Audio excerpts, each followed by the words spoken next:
Hello everyone, and welcome to my YNR Official 24 channel. Victor Newman finally uncovers the evidence he never wanted to find, the proof that turns suspicion into certainty and love into fury, and in a single devastating night the Newman mansion, once a symbol of power, legacy, and complicated devotion, becomes the stage for a seismic rupture that will echo through Genoa City for years to come, because it begins quietly, almost deceptively so. With Victor alone in his study long after midnight, the mansion cloaked in silence except for the soft ticking of the grandfather clock, his expression unreadable as he stares at the contents of a flash drive recovered from a private investigator he swore he no longer needed, a drive labeled with nothing more than a date and a single initial, N, and as Victor inserts it into his laptop, he tells himself this is only due diligence, only the final step before he shuts down the gnawing doubts that have been circling his mind for months. Doubts planted by inconsistencies, half-truths, and Nikki's, increasingly fragile explanations. Yet the moment the first file opens, his jaw tightens, his eyes darken, and the air seems to thicken as surveillance photos appear one by one. Nikki meeting secretly with someone Victor never expected, her posture tense, her face drawn, her hand passing over an envelope that Victor recognizes instantly because it bears the seal of a shell corporation tied to one of his most dangerous enemies. And as he scrolls further, the evidence becomes impossible to dismiss. Bank transfers, recorded conversations, timestamps that place Nikki at locations she swore she had never visited, and finally a video clip that makes Victor's blood run cold, because it shows Nikki inside a hotel suite, her voice trembling as she agrees to terms that directly undermine Newman Enterprises, terms that could cripple his empire and expose his family to ruthless retaliation. And in that moment Victor's heartbreak curdles into rage, not the explosive kind he unleashes on rivals, but the slow, lethal fury reserved for personal betrayal, and he slams the laptop shut, rising from his chair like a storm gathering strength, because this is not a misunderstanding, not a mistake born of fear or weakness. This is calculated, repeated deception, and Victor Newman will not tolerate treachery, especially not under his own roof. When Nikki comes downstairs moments later, drawn by the unmistakable shift in the mansion's energy, she finds Victor standing in the center of the living room, arms crossed, his presence dominating the space, and the look in his eyes makes her heart stutter, because she knows that look, the look that means Victor has found something irreversible, and she tries to smile, tries to soften the moment with familiarity. But Victor cuts her off with two words that slice through the air like a blade.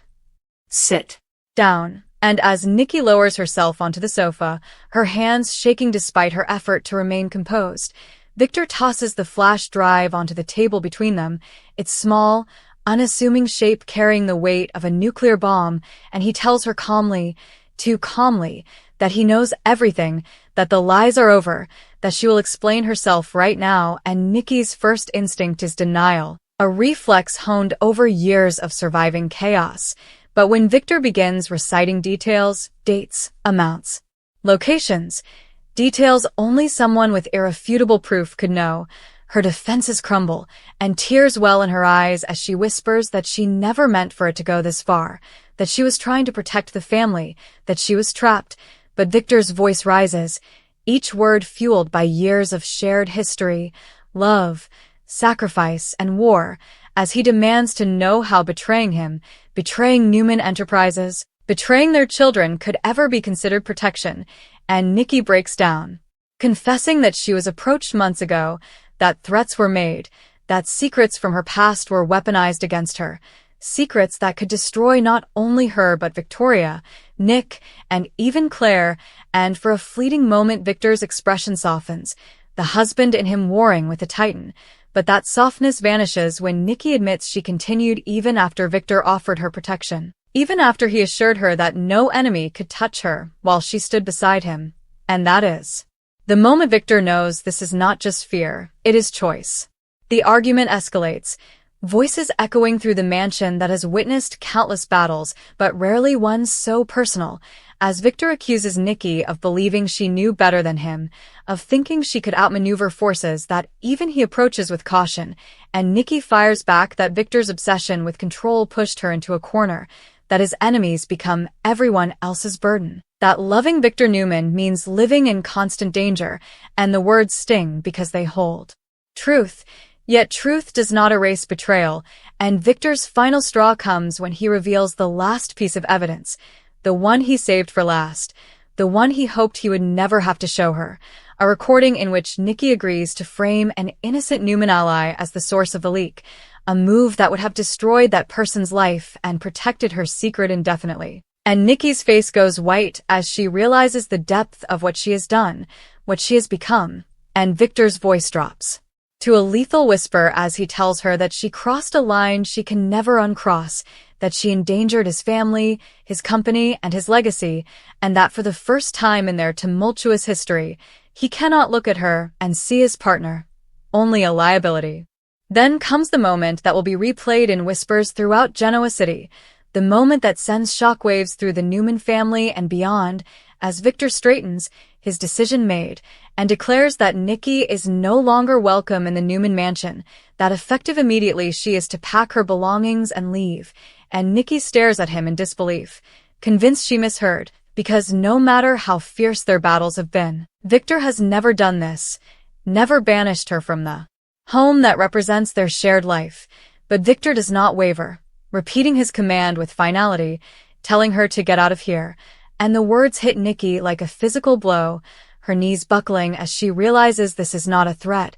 not a power play, but an execution of trust, and she begs him to reconsider, to let her stay, to give her time to fix things. But Victor responds that some things cannot be fixed, only ended, and as Nikki slowly rises, tears streaming down her face, the mansion feels colder, emptier, as though it too is recoiling from the fracture. The fallout is immediate and devastating as Nikki drags a suitcase down the grand staircase, every step echoing with memories of triumphs and tragedies, of laughter and loss, and Victor watches from the doorway, unmoving, his expression carved from stone, because if he allows himself to feel now, he knows he will break, and when Nikki reaches the door, she turns back one last time, her voice barely audible as she tells Victor that despite everything, she loves him, that she always has, and Victor closes his eyes for a fraction of a second before replying that love without loyalty is meaningless, and with that, Nikki steps out into the night, the door closing behind her with a finality that reverberates like a gunshot. By morning, the news has spread like wildfire, with Victoria arriving at the mansion demanding answers, torn between fury at her mother's actions and outrage at her father's severity. Nick struggling to process the idea that the family foundation has cracked beyond repair, and whispers circulating through Newman Enterprises as executives sense blood in the water, knowing that Victor's personal upheaval could signal corporate vulnerability, while Nikki seeks refuge elsewhere, grappling with guilt, fear, and the terrifying realization that she may have lost Victor forever, and as enemies quietly celebrate, believing the Newman empire weakened, Victor stands alone in his study once more, staring at the city skyline, knowing that he has done what he believes is necessary, even if it costs him the woman he once vowed to love above all others, because Victor Newman does not forgive betrayal. And in this explosive chapter of The Young and the Restless, the question is no longer whether the Newmans will survive this scandal, but what they will become in its aftermath, as alliances shift, secrets unravel, and the line between love and war is drawn more sharply than ever before. The night Nikki is cast out does not end at the closing of the mansion doors. Instead, it mutates, spreading like a living thing through every corner of Genoa City, because exile from the Newman mansion is never just about a house. It is about power, identity, and survival, and as Nikki drives aimlessly through the dark streets, her hands gripping the steering wheel until her knuckles ache, fragments of Victor's words replay in her mind on a merciless loop,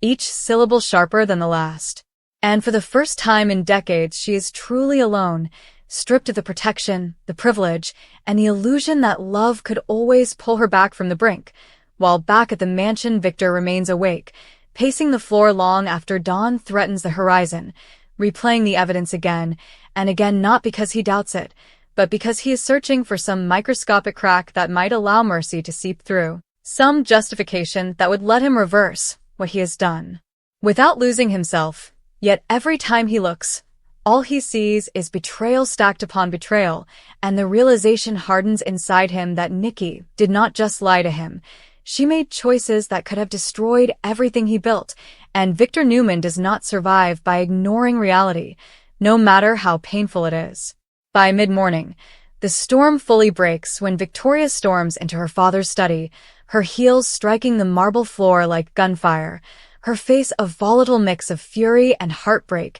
as she demands to know how he could throw her mother out like a criminal, and Victor, never one to soften truth for comfort, lays the evidence bare in brutal detail, sliding documents across the desk, playing recordings Victoria wishes she could unhear, and as her anger falters into shock, then into a hollow silence, Victor delivers the final blow by telling her that Nikki endangered not only Newman Enterprises but her own children, and Victoria, fiercely loyal yet painfully honest, is forced to confront the impossible truth that her mother crossed lines even Victor had never crossed, and still, she lashes out, accusing him of choosing control over compassion, of loving power more than people. And Victor absorbs the accusation without flinching, because he has heard it before, but this time it cuts deeper, coming from his daughter. And when Victoria finally leaves, torn and trembling, Victor allows himself a rare moment of vulnerability, sinking into his chair and staring at the wall where family portraits hang like silent judges,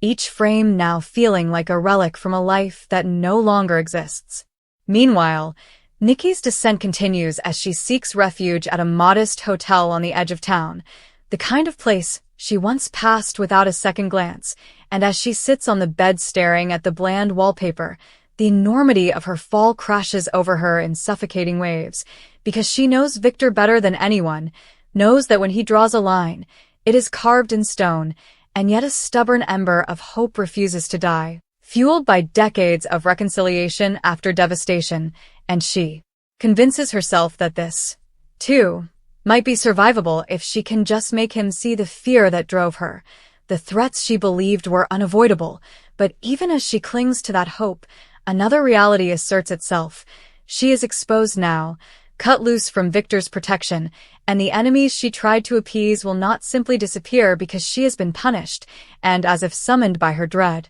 Her phone buzzes with an unknown number, the voice on the other end coldly amused as it congratulates her on her eviction and reminds her that debts are still owed, sending a chill through her bones as she realizes that Victor's fury may be the least of her problems. At Newman Enterprises, the ripple effects become a tidal wave as rumors harden into facts, stock prices wobble, board members whisper behind closed doors, and rivals smell opportunity, with Adam watching the chaos unfold from a distance, his expression unreadable as he weighs loyalty against leverage, knowing better than anyone that family fractures often create the most dangerous openings. And while Nick tries desperately to play peacemaker, reaching out to both parents only to be met with stone walls and silence, the family begins to splinter along fault lines that have been forming for years, each member forced to choose where they stand, and the choices are not as simple as Victor expects, because sympathy for Nikki grows as details of the threats against her past surface, painting her not just as a betrayer, but as a woman cornered by ghosts she thought she had buried long ago, and Genoa City, ever hungry for scandal, devours every rumor, every leak, turning private agony into public spectacle. Victor, however, refuses to retreat, doubling down on security, launching internal investigations, and making it brutally clear that anyone connected to Nikki's dealings will be cut off without mercy, and this relentless focus on damage control reveals another truth. Victor is not just angry, he is terrified, because Nikki's actions cracked open vulnerabilities even he did not see coming, and as he hunts for the source of the threats that ensnared her, he begins to uncover a web far more intricate and dangerous than he anticipated, one that reaches into old alliances, forgotten vendettas, and secrets long buried within the Newman legacy itself, forcing him to confront the possibility that Nikki may not have been acting entirely alone, and that someone close to him might have nudged events in precisely this direction. As days pass, Nikki attempts to reclaim some measure of agency, meeting quietly with a lawyer, then a private investigator of her own, determined to expose the individuals who coerced her and prove, if not her innocence, then at least her humanity. But each step forward is met with obstacles, as bank accounts are frozen, social invitations vanish, and familiar doors remain firmly closed, underscoring how thoroughly Victor's influence has erased her from the world they once ruled together, and the loneliness gnaws at her until she breaks down in a moment of raw clarity, admitting to herself that she underestimated the consequences, that she believed love would shield her from accountability, and that belief has cost her everything. The confrontation everyone dreads finally comes when Nikki returns to the Newman mansion unannounced, driven by desperation and a sliver of resolve, confronting Victor face to face in the very space where he banished her, and the tension between them is electric, charged with grief, rage, and unresolved longing, as Nikki lays out the full extent of the threats against her, naming names Victor recognizes all too well. And for the first time since that night, his certainty wavers, not enough to forgive, but enough to reconsider the scope of the war he is fighting, and he listens in silence as Nikki admits her failures without excuses,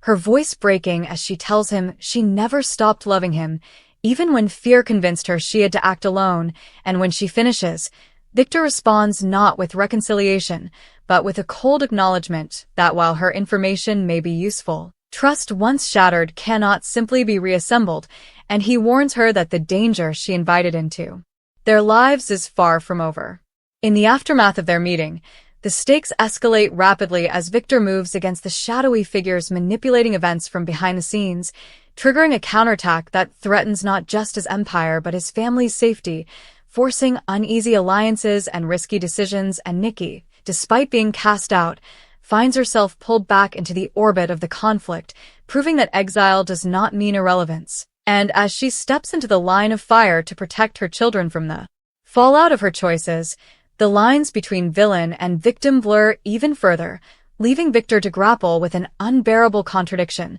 that the woman who betrayed him may also be the one willing to sacrifice everything to save what remains of his family. And so the young and the restless barrels forward into uncharted territory, where love and loyalty collide with power and pride, where banishment becomes a catalyst rather than an ending, and where the question haunting Genoa City is no longer whether Victor was right to kick Nikki out of the Newman mansion, but whether that single, explosive act has set into motion a reckoning that no amount of strength, wealth, or willpower can control, because when evidence shatters trust and exile ignites war,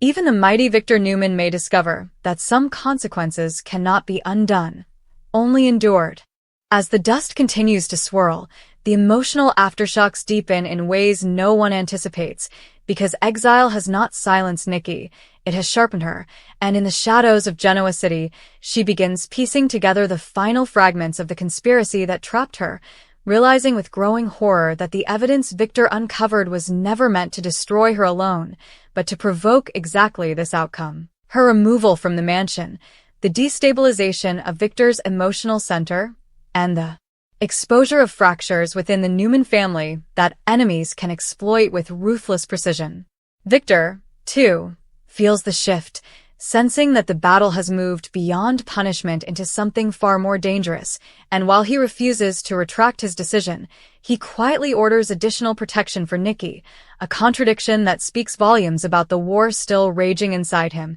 because even cast out, she remains the mother of his children and the woman who knows his weaknesses better than anyone alive. The tension reaches a breaking point when a near-miss incident threatens Nikki's life, forcing Victor to confront the reality that his enemies are no longer content with manipulation. They want blood, and as he stands beside her hospital bed, unseen and unannounced, he watches her sleep and understands with brutal clarity that kicking her out was not the end of their story, but the beginning of its most dangerous chapter. When Nikki awakens, Sensing his presence without seeing him, she whispers his name into the quiet room, and Victor turns away before she can look at him, because forgiveness is still impossible, but indifference is no longer an option, and in that fragile space between love and betrayal, a new truth emerges. They may no longer be husband and wife, but they are still bound by history, by family, and by a shared enemy who underestimated what happens when the Newmans are pushed too far.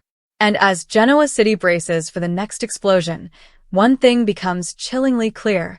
Victor Newman did not just kick Nikki out of the mansion. He ignited a war that will test every bond, every secret, and every soul caught in its path.